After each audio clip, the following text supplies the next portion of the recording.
Finn oli nuori hai. Hänellä oli terävät valkoiset hampaat. Muut merieläimet pelkäsivät häntä. Ne uivat pois hänen tullessaan. Kilpikonna Tara ui hitaasti. Nähdessään Finnin hän piiloutui. Hän ajatteli, hait purevat kovaa. Hän ei halunnut jäädä.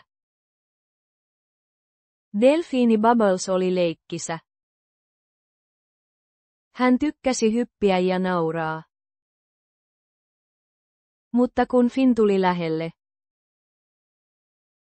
kuplat uivat nopeasti kauas pois. Lumo, pieni trooppinen kala, rakasti leikkiä kavereiden kanssa. Kun Finn kulki hitaasti ohi,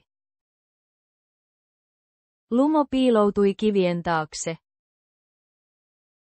Finn tunsi olonsa hyvin yksinäiseksi. Miksi he kaikki juoksevat, hän ajatteli. Ovatko hampaani liian pelottavia, Olenko minä todella paha lapsi, Eräänä päivänä iski suuri vaara. Leveä verkko upposi mereen. Monet pienet kalat jäivät ansaan. He huusivat, auttakaa meitä, auttakaa meitä. Tara yritti työntää verkkoa. Kuplia veti nenällään. Lumo ui ympyrää peloissaan. Mutta verkko oli liian vahva. Finn näki ystävänsä pulassa. Hän ui nopeasti verkkoon. Hän avasi terävät hampaansa ammolleen. Hän puri köysiä yhä uudelleen ja uudelleen. Verkko hajosi palasiksi. Pieni kala ui ulos vapaana.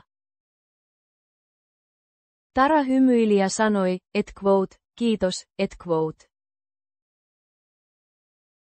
Bubbles nauroi, Finn pelasti meidät kaikki. Finn tunsi sydämessään lämpöä. Hampaani eivät ole pelottavat, hän sanoi. He voivat auttaa ystäviäni,